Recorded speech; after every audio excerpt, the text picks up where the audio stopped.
कह रहा है कि √2x² प्लस 7x प्लस 5 √2 का मूल ज्ञात करिए, आपको मूल ज्ञात करना है। तो सबसे आसान है, सबसे पहले आपको करना क्या पड़ता है कि ये जो √2 दे रखा है इसका गुणा करेंगे इसमें, और जो भी आएगा इसको करेंगे दो पार्ट में खंडित, दो पार्ट में खंड करके इन दोनों का ऐसा जोड़ना घटाना है कि वो आ जाए 7। ठीक है, जैसे सबसे पहले देखिए √2 का गुणा 5 √2 में करेंगे, मतलब होता क्या है, a गुणे c होता है, क्योंकि यहाँ पर ये ax² plus bx plus c बराबर 0 है, यही है।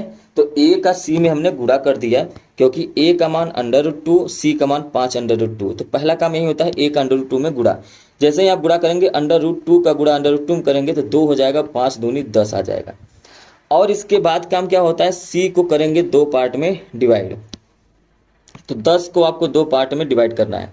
अगर हमको 10 को दो पार्ट में डिवाइड करना है तो एक तो होता है 5 दूनी 10, है ना, 5 दूनी क्या होता है 10 होता है, तो 5 और 2 का कॉम्बिनेशन बन सकता है। अगर आप ध्यान से देखिए तो यहाँ पर हमको क्या लाना है, b लाना है, तो क्या करेंगे, जोड़ देंगे तभी तो हमारा 2 आएगा, घटाएंगे तो 3 हो जाएगा, इसलिए इन दोनों को जोड़ेंगे तो क्या हो जाएगा 7। इसका मतलब जहां पर 7 है वहीं पर हमको 5 + 2 लिख देना है। तो चलिए इस प्रश्न को सॉल्व करते समय ध्यान से देखिए, √2x² प्लस 7 की जगह पे हमको क्या लिखना है, 5 + 2x प्लस 5 √2 बराबर में 0।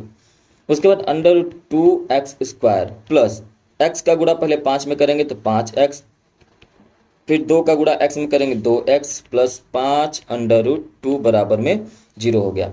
2 का क्या करेंगे, दोनों का क्या कर लेंगे, पेयर कर लेंगे और दोनों में से कॉमन लेंगे, तो यहाँ पर x कॉमन होगा तो ये हो जाएगा √2x प्लस 5, और यहाँ पर अगर आप दोनों में क्या कॉमन ले सकते हैं तो आप कॉमन ले सकते हैं √2, तो √2 कॉमन लेंगे तो ये हो जाएगा √2x प्लस 5 बराबर में 0।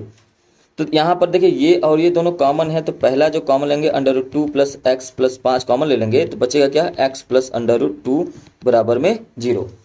अब यहाँ पर इसको आगे सॉल्व करेंगे तो एक बार √2x प्लस 5 बराबर 0 करेंगे, तो √2x बराबर -5 करेंगे, क्योंकि ये प्लस 5 इस तरफ जाएगा तो x बराबर -5 बटे में √2, तो एक हमारा शून्यक ये निकल के आ गया, मतलब एक मूल ये निकल के आ गया।